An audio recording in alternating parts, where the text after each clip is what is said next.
Assalamualaikum warahmatullahi wabarakatuh.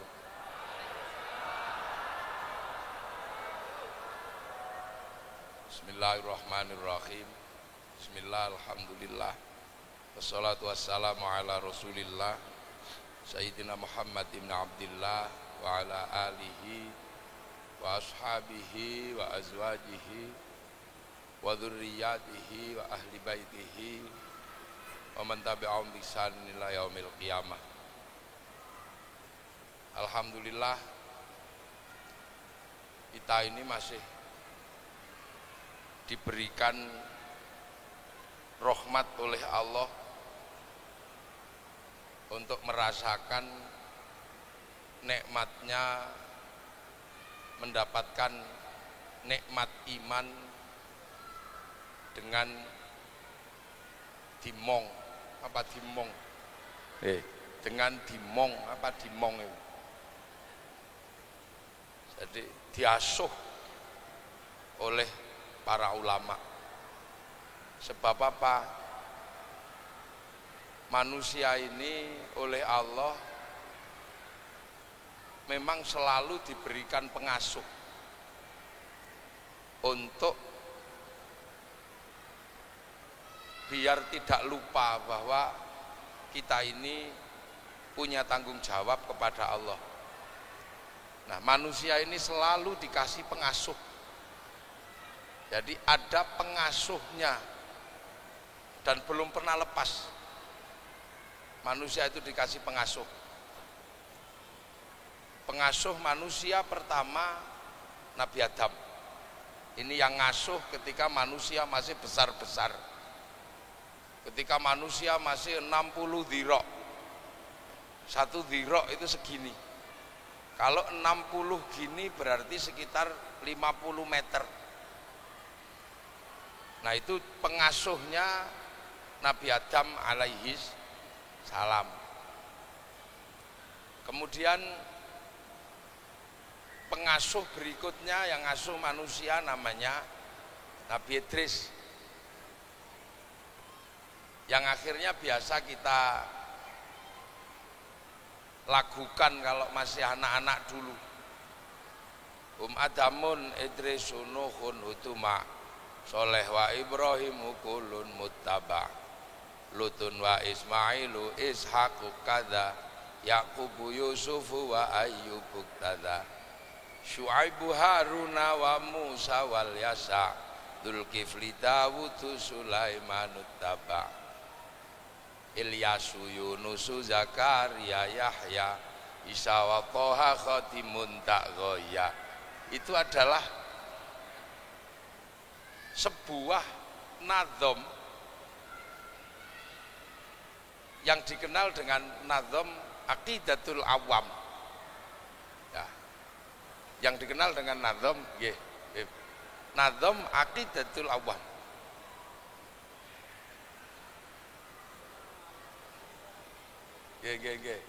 Monggo, Beb. Ini terlihat sangat sederhana. Bahkan kadang kita ini suka sambil terbangan atau sambil nutuk-nutuk tembok. Mulai dari abda'u bismillahirrahmanirrahim wa birrahim minta imil ihsan sampai hum adamun idrisunuhun utuma. Ini NU semua ini ya, insya Allah. Masih hafal enggak? Ayo bareng-bareng. Hum adamun idrisunuhun utuma Soleh wa Ibrahimu kulun muttaba Lutun wa Ismailu Ishaqu kada Yaqub Syu'aibu Haruna walmu Dzulkifli Dawudu Sulaimanut taba Ilyasu Yunusu Zakaria Yahya Isa wa Toha Khotimun Ta'goya. Nah, ini adalah sangat sederhana, tapi itu menjelaskan bahwa seluruh manusia ini tidak pernah lepas, pasti ada pengasuhnya untuk dihantarkan kepada Allah Subhanahu wa ta'ala. Lah kita ini termasuk manusia yang diasuh oleh Nabi terakhir Rasulullah Muhammad sallallahu alaihi wasallam. Kita ini asuhannya Nabi Muhammad. Cuman kita sendiri sudah enggak ketemu Nabi Muhammad.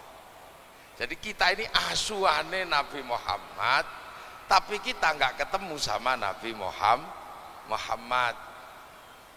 Makanya kita ini ya begini nih modelnya. Yang diasuh langsung sama Nabi Muhammad ini di Makkah sana.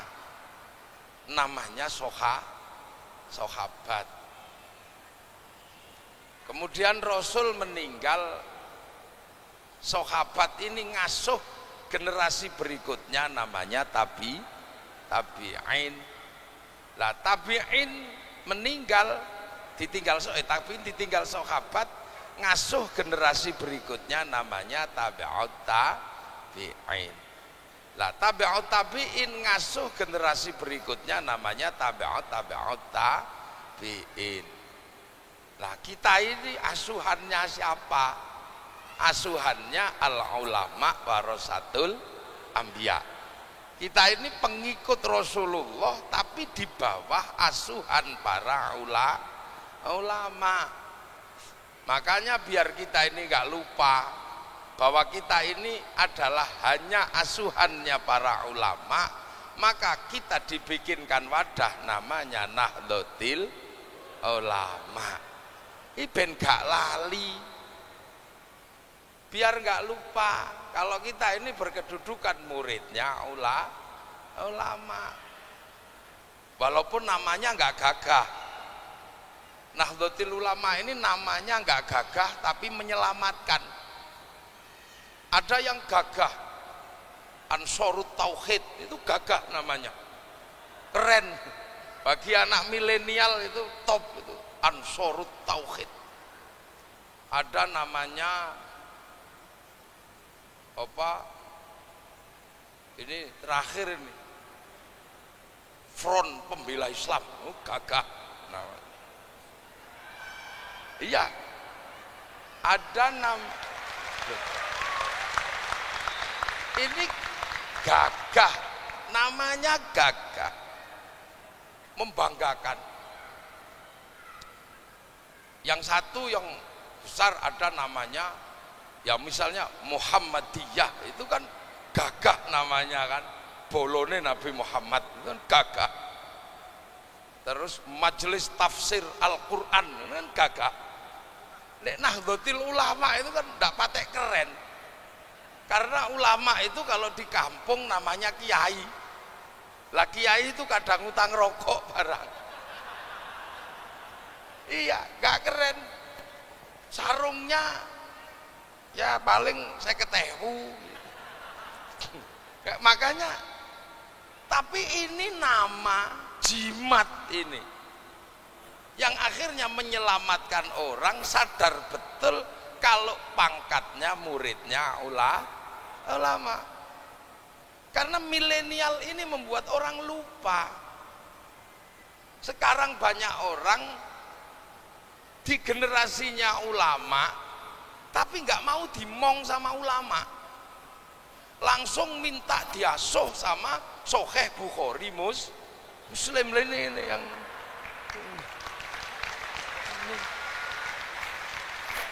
iya kan, langsung. Karena milenial itu cepatnya luar biasa. Saya dulu waktu masih seusia sampeannya pengen melihat gajah Afrika, saya mesti menunggu flora dan fauna lama. Sekarang mana ada orang nunggu flora dan fauna? Gak ada. Wong dunia itu ada di handphone. Tengu Afrika keluar. Ini milenial, ini milenial. Gajah Afrika. Ini langsung di sini. Dulu zaman saya yang namanya jatuh cinta,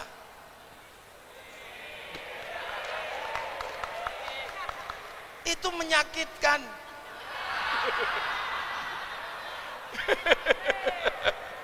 Lah itu menyakitkan.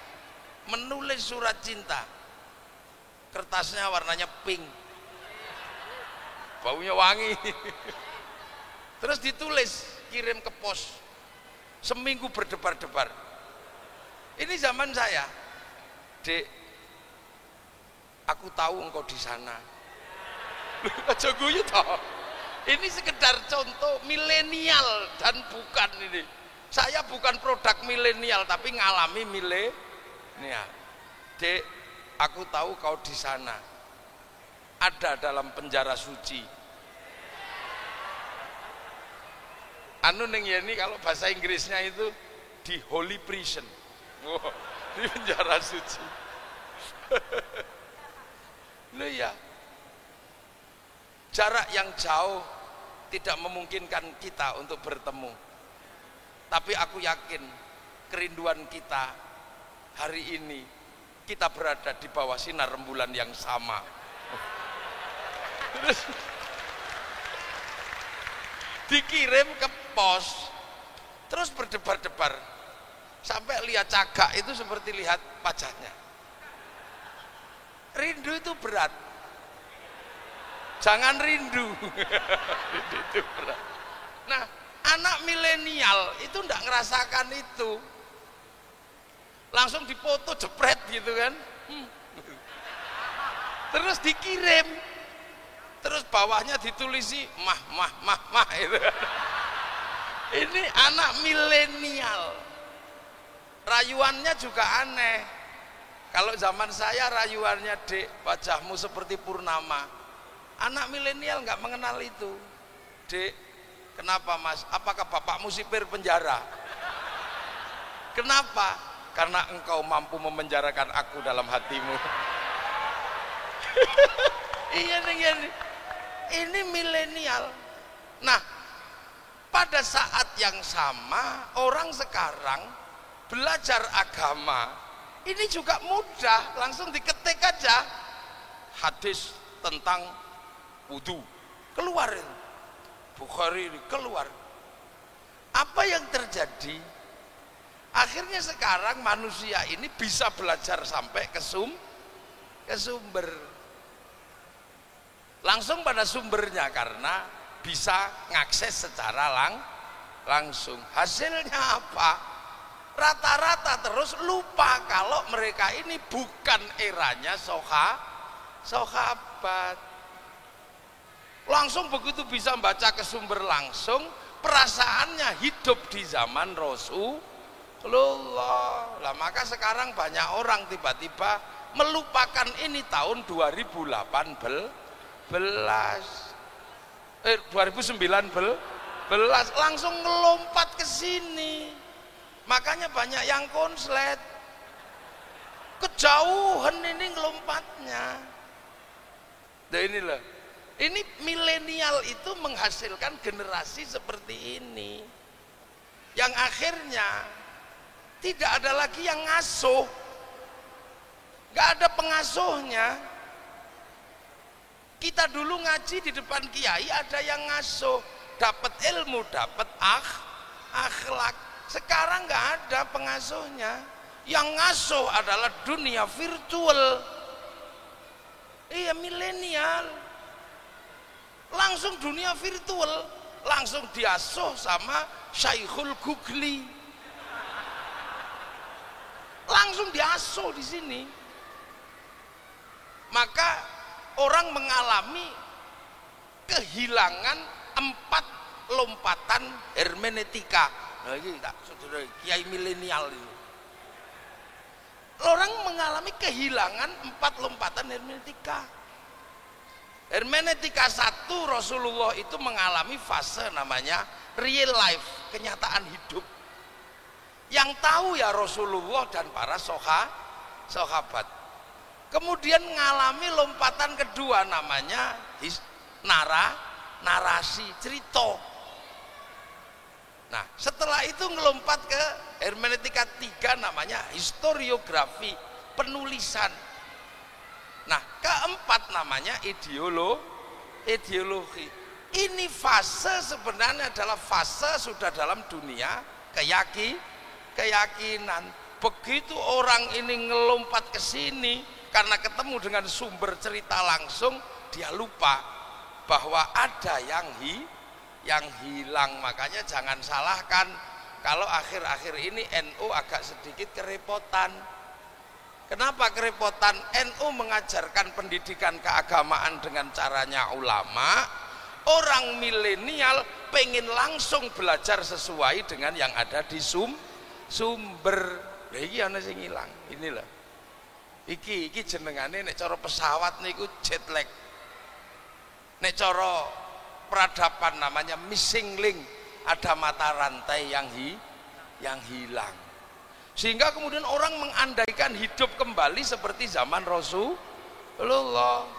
Orang ribut lagi masalah jenggot, orang ribut lagi masalah celana cingkrang, karena itu dulu adanya di zaman Rasul.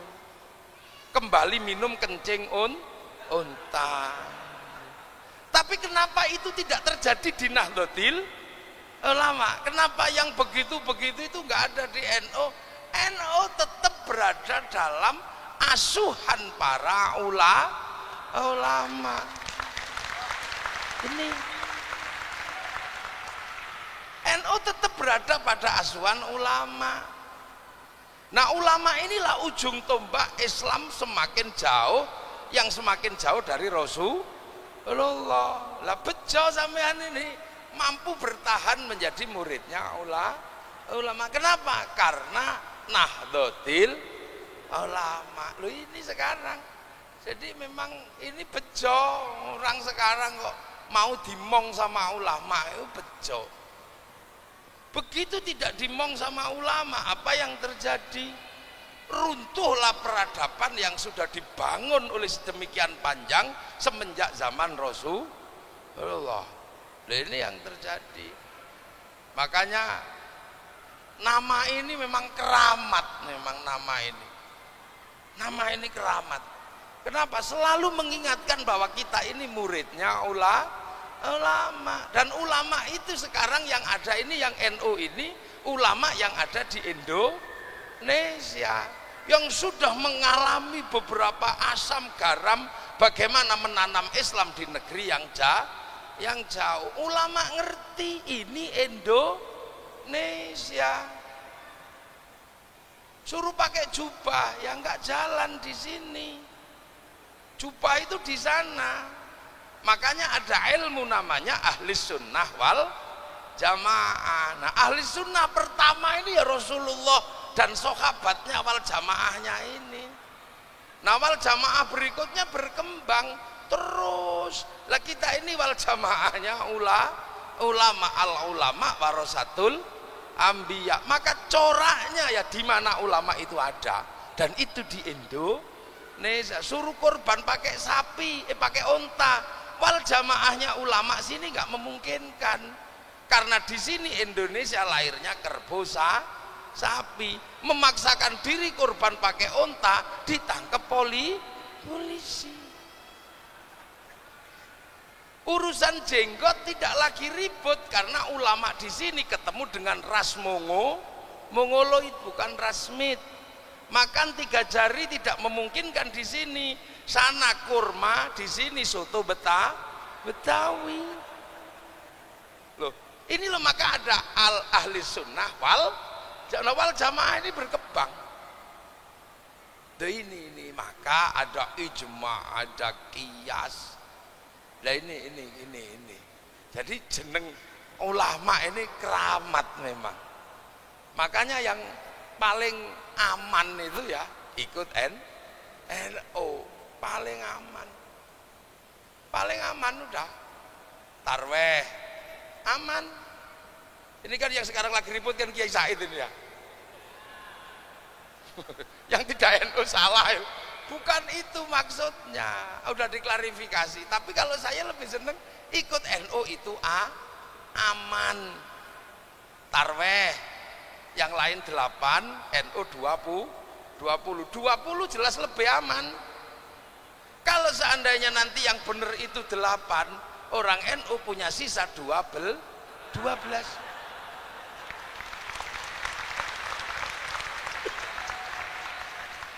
Loh, gitu loh Neng.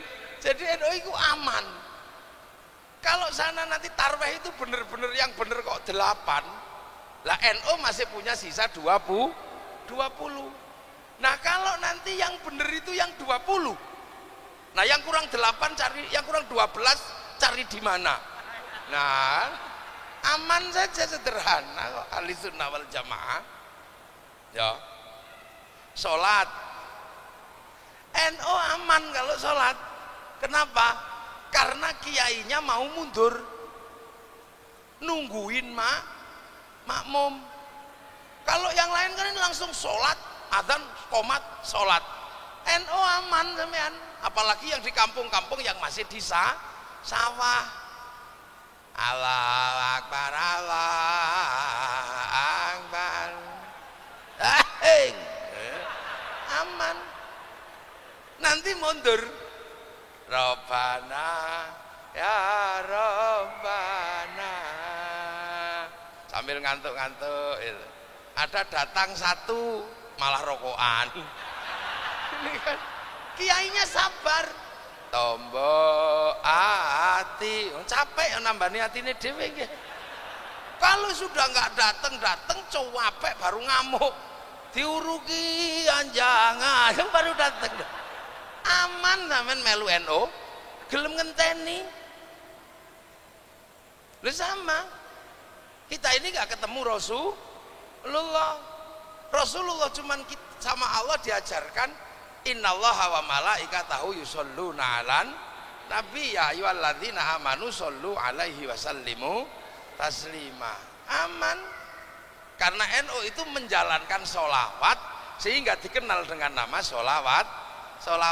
Karena orang Indonesia kalau pakai apa-apa akhirannya an. Sarung kalau belum dipakai, kalau dipakai sarungan. Peci kalau belum dipakai, kalau dipakai pensinan.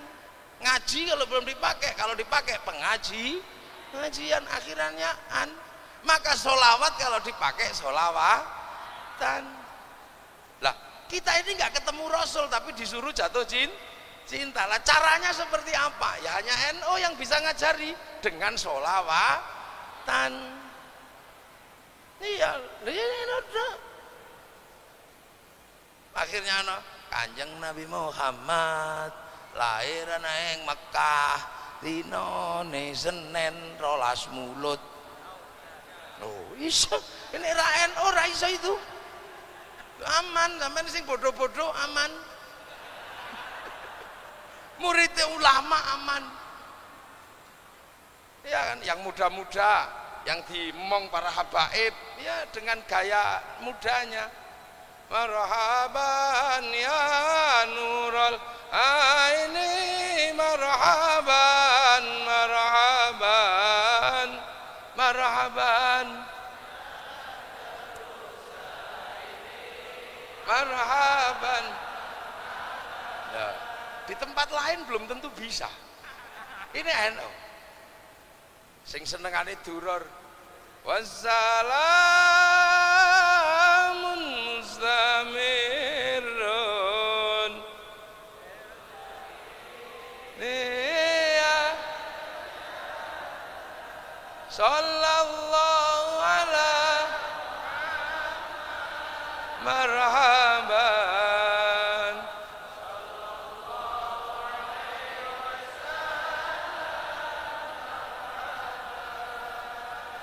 Sallallahu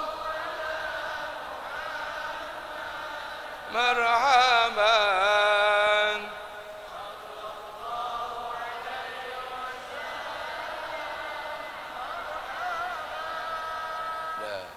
NU yang tua-tua, yang napasnya udah jelek ya.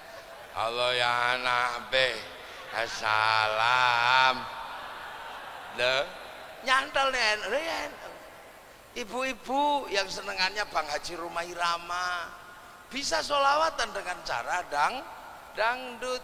Ya Rasulullah salamun ya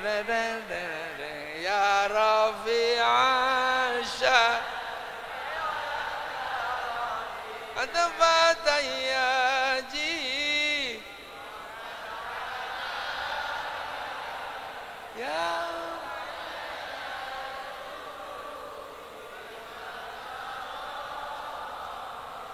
ya uhailal jud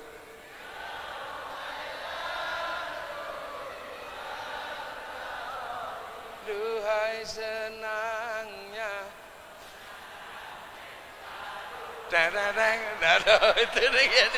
itu hanya muslimat yang bisa. Coba kemarin acara muslimat ada lagu ini, wah dahsyat. Iya itu berjanji dan bisa loh. Yang orang Sunda, ya Rasulullah salam,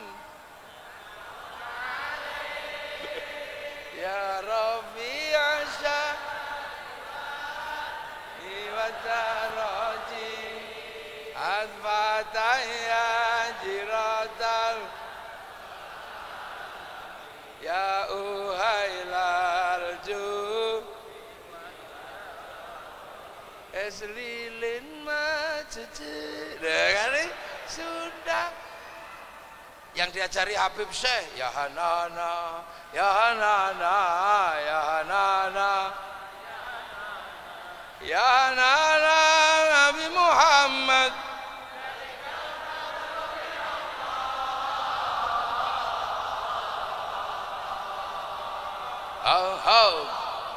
Kok ya Hana. Ini cara Yaman sana, makanya saya paling susah menirukan kokoknya itu.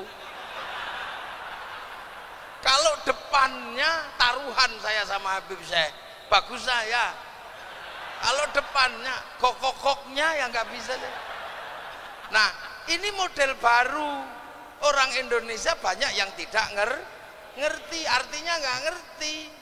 Kalau ngerti, ya Hanana, ya Hanana, ya Hanana, pasti gitu. Tapi ini nggak ngerti, tapi seneng akhirnya ya kalon-alon, ya Hanana.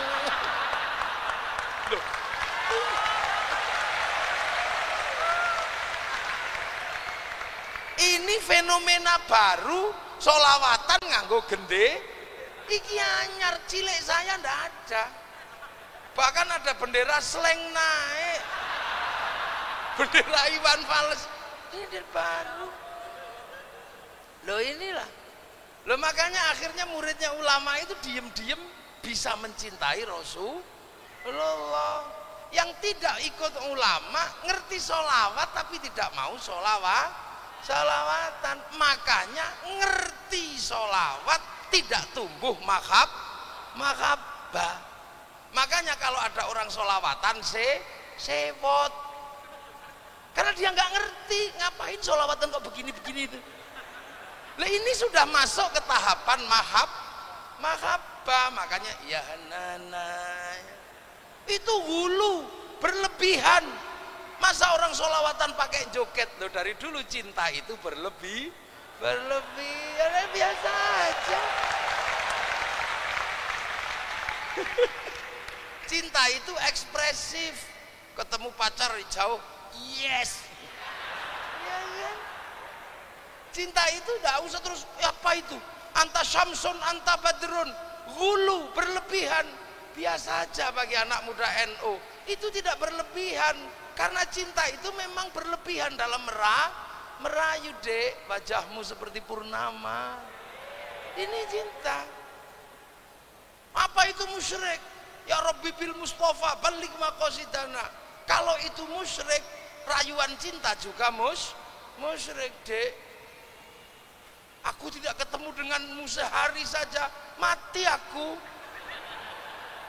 Loh, itu musyrik loh itu kalau dalam bahasa fikih, tapi ini bahasa cinta.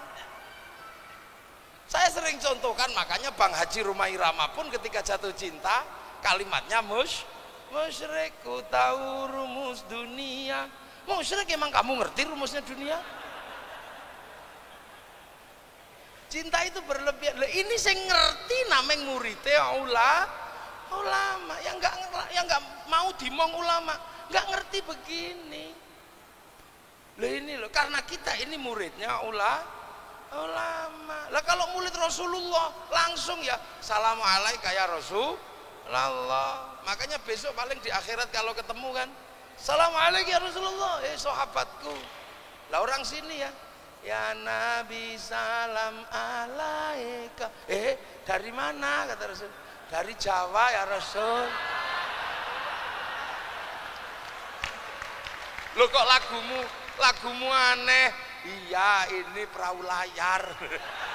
Lah itu besok Rasulullah kan ketemu umatnya.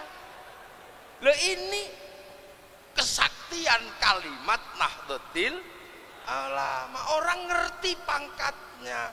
Di saat sekarang banyak orang tidak ngerti pangkatnya. Lah ini loh. Lah itu Islam. Lah kenapa sekarang di Indonesia ini ribut kacau kayak begini? Ini ada silsilahnya. Ada silsilahnya. Silsilahnya kapan terjadi? Kita ini pernah punya pengalaman paling buruk di dunia. Cerita tentang ukhuwah, cerita tentang persaudaraan, cerita tentang Islam itu saudara, itu kan selesai. Sudah, tinggal teksnya saja. Kapan itu selesai? Ketika cucu Rasulullah dibunuh. Mana ada lagi puncak dari itu? Nggak ada sudah. Puncak dari peristiwa terbunuhnya cucu Rasulullah nggak ada. Loh sekarang sampean bayangkan. Oh itu jadi ukhuwah Islamiyah, bersaudara itu remuk pada saat cucu Rasulullah terbunuh, dan kemudian jazirah yang dibangun oleh Rasulullah kembali kepada model sebelum Rasulullah. Ya sholat tapi membunuh, ya puasa tapi saling bantai. Sayyidina Ali dibunuh, Sayyidina Utsman dibunuh, terus terjadi perang. Kan gitu. Nah, ini yang mesti kita ingat, bahwa Islam pernah mengalami satu titik di mana kaum muslimin tercerai berai, dan tidak ada pemimpin, sudah gak ada yang dipercaya. Makanya ketika peristiwa itu terjadi, hanya satu orang yang memendam bagaimana Islam zaman Rasul itu bangkit kembali. Siapa? Namanya Sayyid Ali Zainal Abidin. Ini membayangkan, ini tinggalannya mbahku remuk itu gimana? Yang di sana sudah jadi apa-apa, ada jadi daulah ini, jadi ini, tapi satu orang yang mempertahankan kita. Sampai akhirnya apa? Punya anak Sayyid Bakir. Sayyid Bakir punya anak Sayyid Ja'far Shadiq. Sayyid Ja'far Shadiq situasinya sudah sangat rumit, sampai sambat sama kakeknya namanya Rasulullah. Sayyid Ja'far Shadiq itu sambat. Apa sambat itu ya? Sambat itu apa? Mengadu. Ya, ngadu. Apa aduannya? Yang kita baca kemarin itu kan aduan Sayyid Ja'far Shadiq pada kakek buyutnya. Yang kita baca kemarin pas ribut-ribut itu loh, sholawat asghil itu adalah sholawat ketika Sayyid Ja'far Shadiq mengadukan situasi kepada Rasulullah. Sampai ada kalimat wa asghilil zalimin bidzalimin wa akhrijna min bainihim salimin wa ala alihi wa sahbihi ajma'in. Allahumma salli ala sayyidina Muhammad wa ashghilil zalimin bidzalimin akhrijna min bainihim salimin wa ala alihi wa sahbihi ajma'in. Kita nggak bisa bayangkan situasinya seperti apa sampai solawat wa asghilil zalimin bid zalimin wa akhrijna mim bainihim salimin. Situasinya kacaunya luar biasa. Kok peperangan, perang di mana-mana, saling bunuh terjadi di kalangan kaum muslimin. Maka kemudian dipendam rasanya oleh Sayyid Ja'far Shadiq sampai punya anak namanya Sayyid Ali Uraidi. Pendam terus, sudah deh aku nggak mau ke sana lagi, sudah biar aja di sana. Menjauh beliau ini, punya anak namanya Sayyid Muhammad, menjauh punya anak namanya Sayyid Ubaidillah, punya anak Sayyid Aisyah, punya anak Sayyid Ahmad Al-Muhajir, tambah jauh punya anak namanya Sayyid Alwi, punya anak Sayyid Muhammad, tambah jauh untuk menghindari ini, punya anak namanya Sayyid Ali Khalid Qasam, jauh punya anak namanya Sayyid Ahmad Sohib Mirbat, menjauh punya anak Sayyid Alawi Amil Faqih.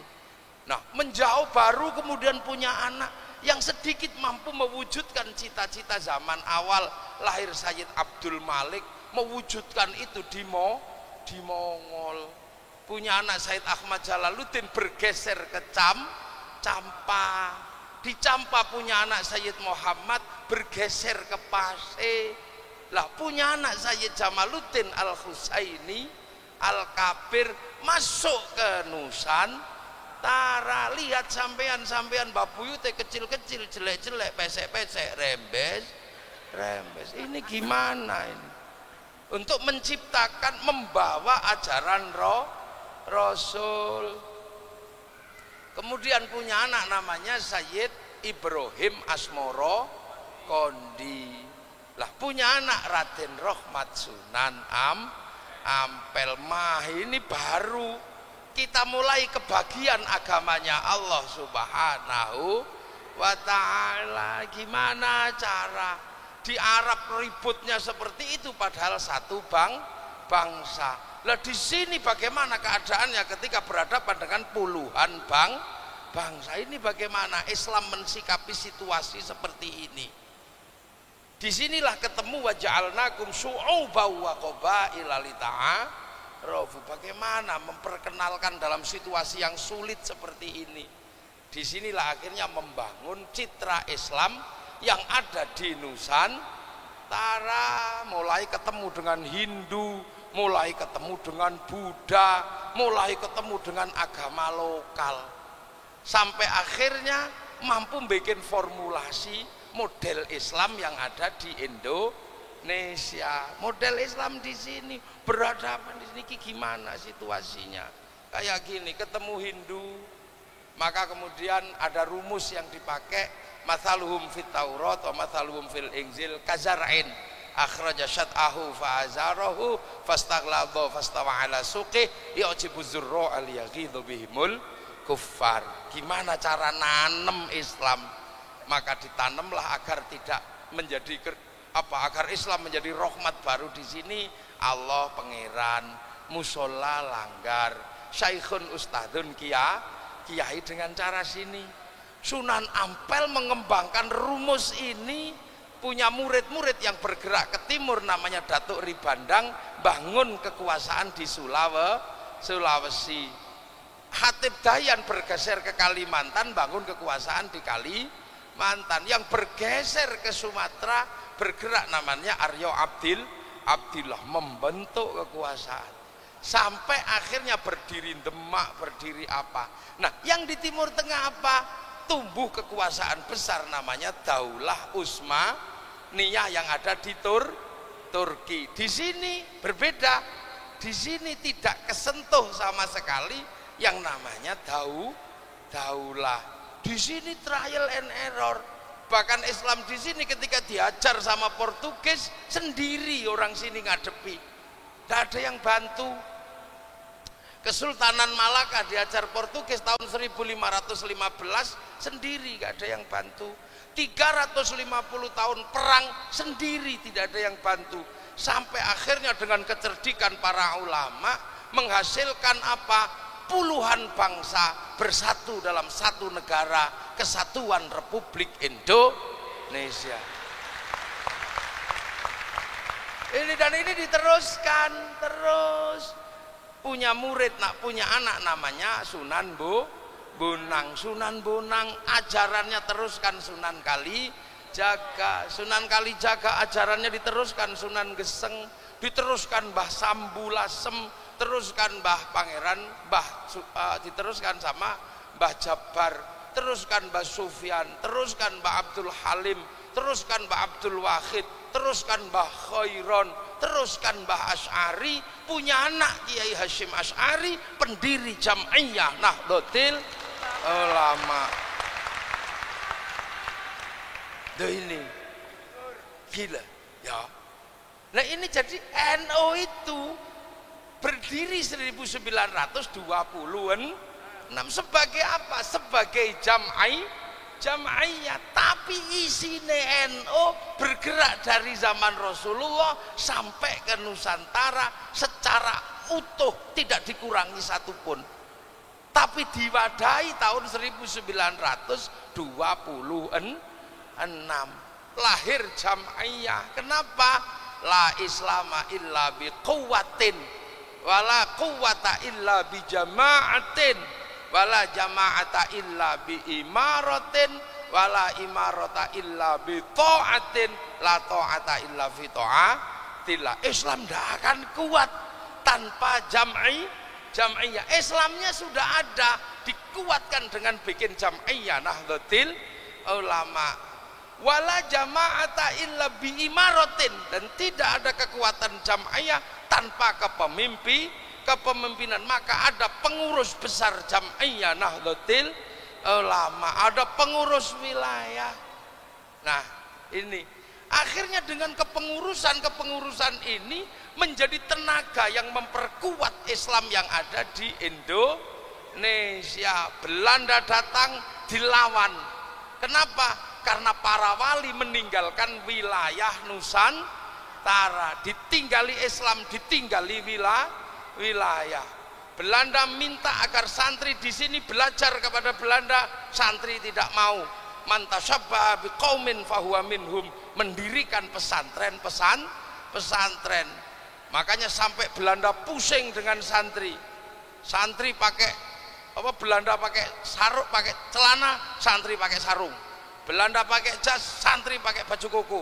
Belanda pakai sepatu, santri pakai sepatu sendal kayu. Akhirnya Belandanya ngikut santri, mulai pakai sarung, mulai pakai sendal. Santrinya yang bingung akhirnya ganti sendal kayu, pentolnya cuma satu. Akhirnya Belanda nggak terima dengan model santri ini, dikejarlah santri. Akhirnya santri sampai ke desa. Itulah sebabnya kenapa santri jarang di kota, karena itu adalah resiko mempertahankan akidah Ahlussunnah wal Jamaah untuk melawan penjajah Belanda. Maka santri tidak pernah malu ketika ada di kampung itu resiko perjuangan melawan Belanda. Begitu Belanda mau datang lagi ke Indonesia, yang ngelawan siapa? Santri. Yang bikin seruan iskariman au mujaitan lewat resolusi jihad adalah Nahdlatul Ulama.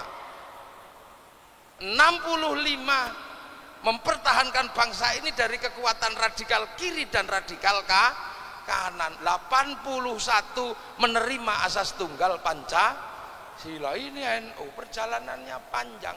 Untuk apa?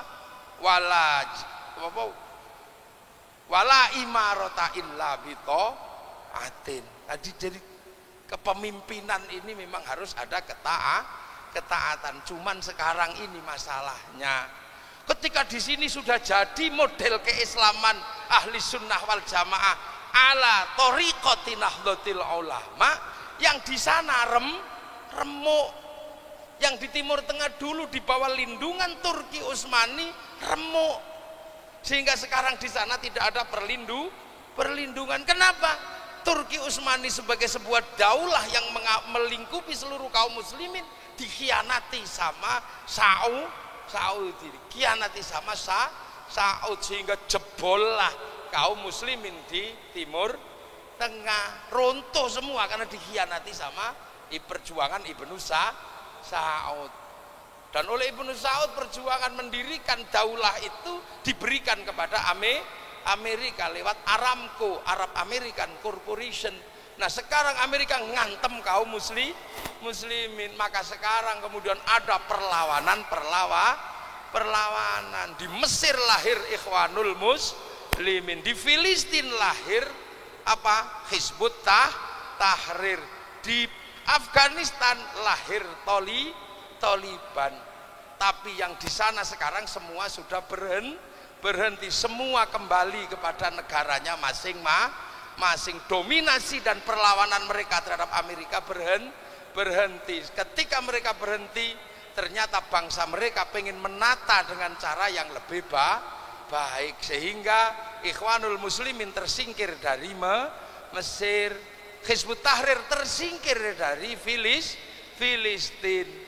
Dan kemudian setelah operasi di Amerika, pecahlah mereka tanpa ada tuan.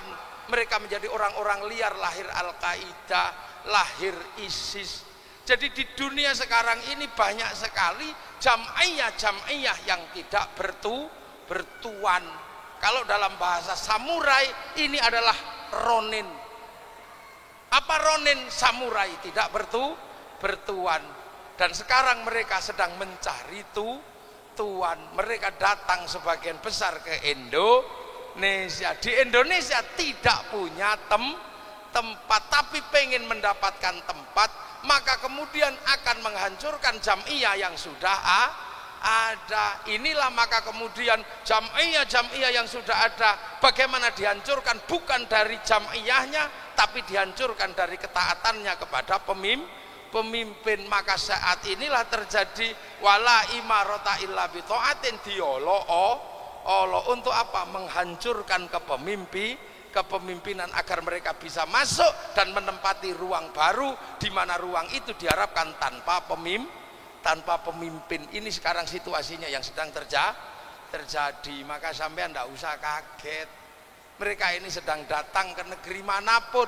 Di Malaysia datang ke sana, Hizbut Tahrir dan Salafi diajar sama Malaysia. Datang ke Eropa tidak dapat tempat.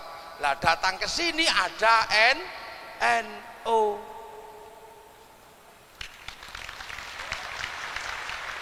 Datang ke sini ada NO. Ini yang kemudian membuat NO hajar dulu agar ada ruang kosong untuk membangun jam'iyah dan kepemimpinan baru.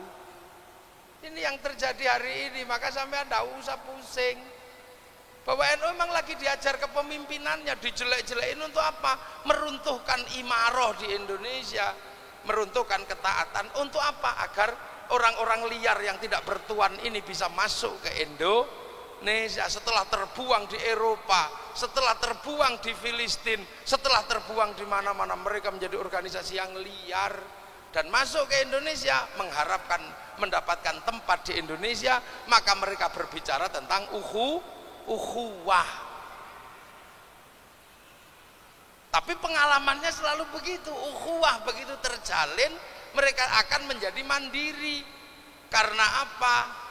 Karena atiullah wa atiur rasul ini berhenti begitu mereka melihat ulil amri. Begitu melihat ulil amrinya minkum, hanya mereka sendiri.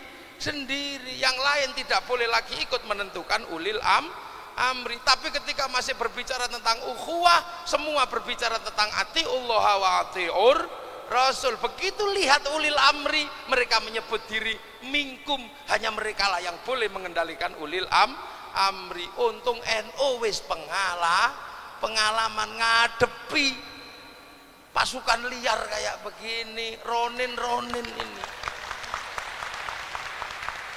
NU wis hafal ngadepi kayak begini. Udah hafal. Iya, karena NU punya orang-orang yang punya kecerdasan. Kecerdasan apa? Kecerdasan melampaui zamannya. Lu kok bisa? Lu NU itu berdirinya kenapa? Berdirinya NU itu setiap malam Mbah Hasyim Asy'ari 41 kali surat Kahfi, 41 kali surat At-Taubah dalam sholat. Yang lain kan kalau mendirikan organisasi paling kulhu.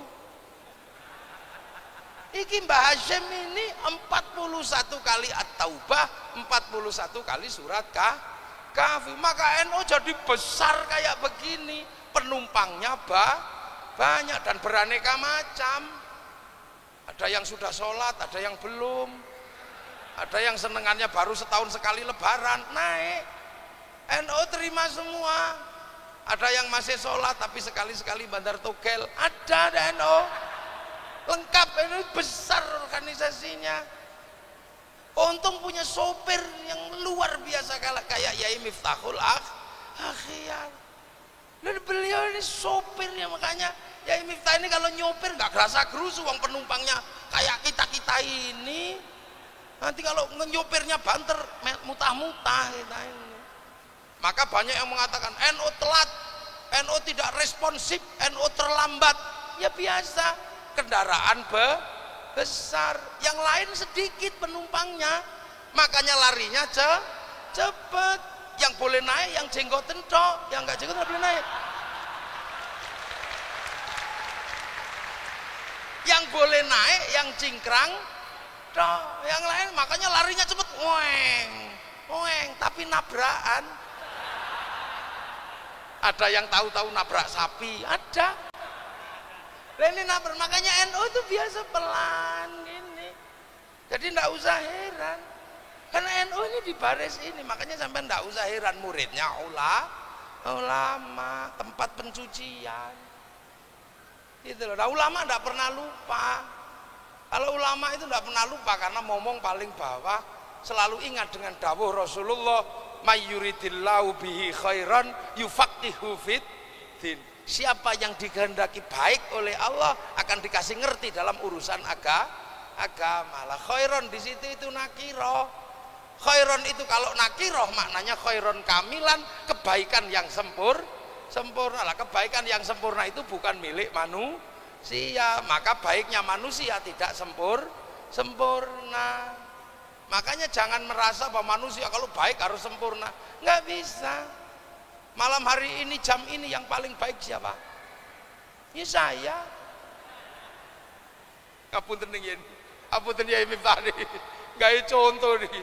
Yang paling baik siapa? Kalau baiknya itu nakiro, yang paling baik saya. Ini yang berdiri sendiri terus dikai mic.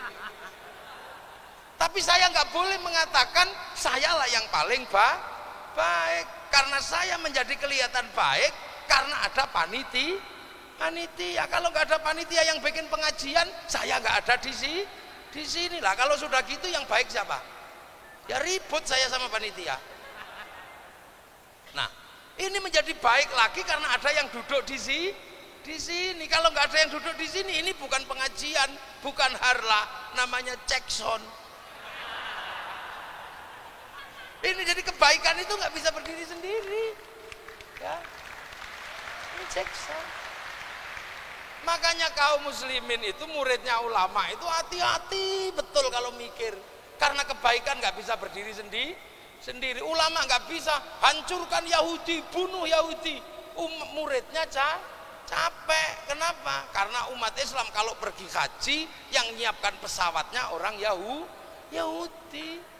Yahudinya mati sampean pergi haji ngelangi. Tuh, hidup itu kebaikan itu nggak bisa berdiri sendiri. Orang Nasrani mati semua, susah perempuan kita nggak bisa dandan. Karena yang bisa bikin bedak cantik itu orang Perancis. Nasrani, bedak Betawi beras ditumbuk ya blonteng semua.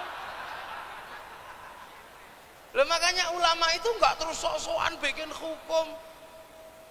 Itu rokok haram, ya baik orang nggak ngerokok. Tanya ning Yeni, pasti suka laki-laki tidak merokok. Akan tetapi,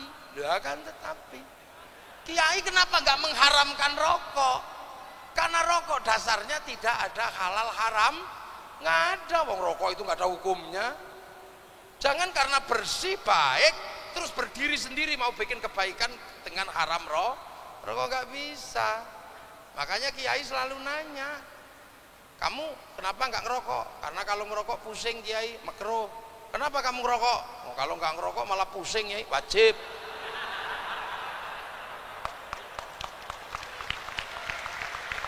Lah itu kenapa?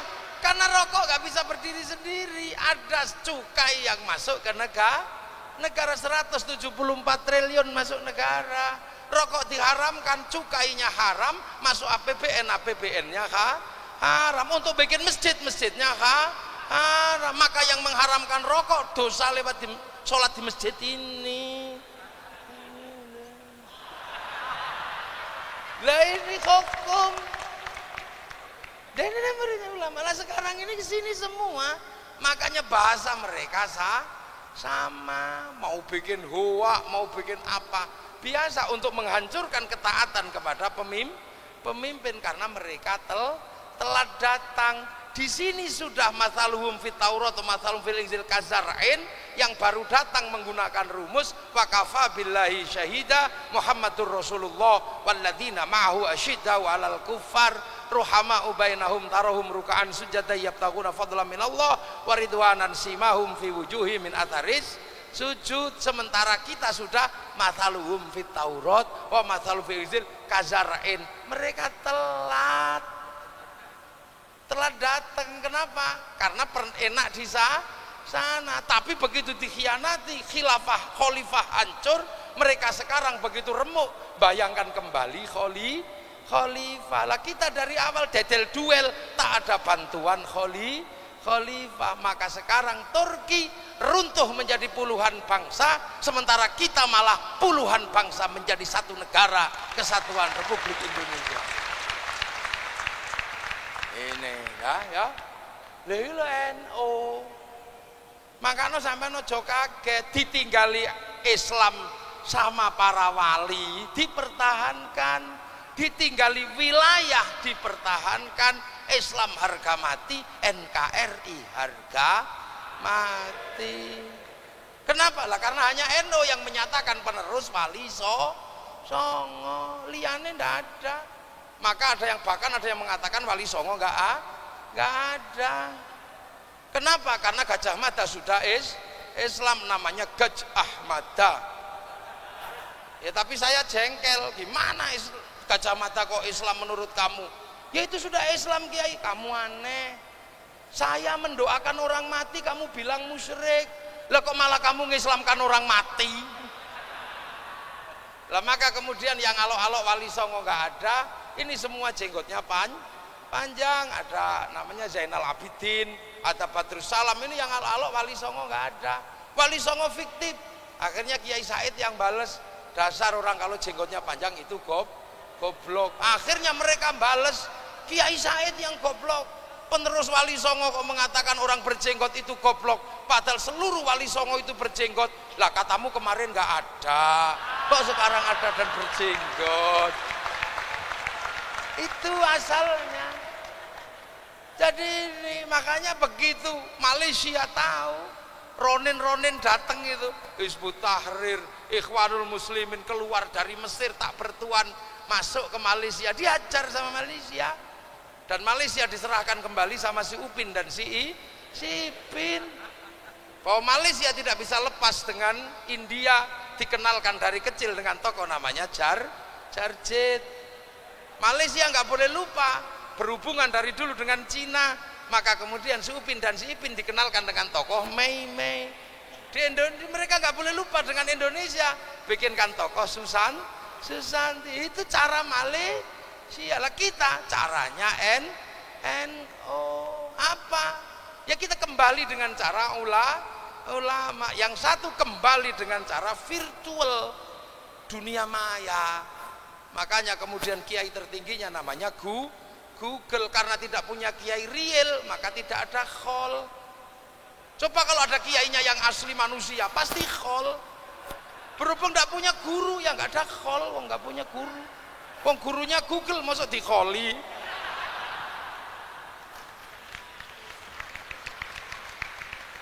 Lah kita punya orang-orang kayak Gus Dur ya dikholi, walaupun baru meninggal kemarin ini. Loh itu loh, makanya jangan heran kita ini punya mekanisme bangsa dan negara yang oleh para wali disebut wilayah. Ini daerah wilayah, daerah para wali. Manusianya disebut ro'iyah, kulukum ra'in wa kulukum mas'ulun an ra'iyati, maka penduduknya dinisbatkan pada Rasulullah dengan disebut rakyat. Lah kalau sudah rakyat tidak boleh disebut kafir, karena kafir itu menentang Islam. Kalau hidup bersama namanya dhimmi, kalau saling bertanggung jawab namanya ra'iyah atau rakyat. Itulah maka kiai-kiai sepuh gak pernah mengkafirkan orang. Iya.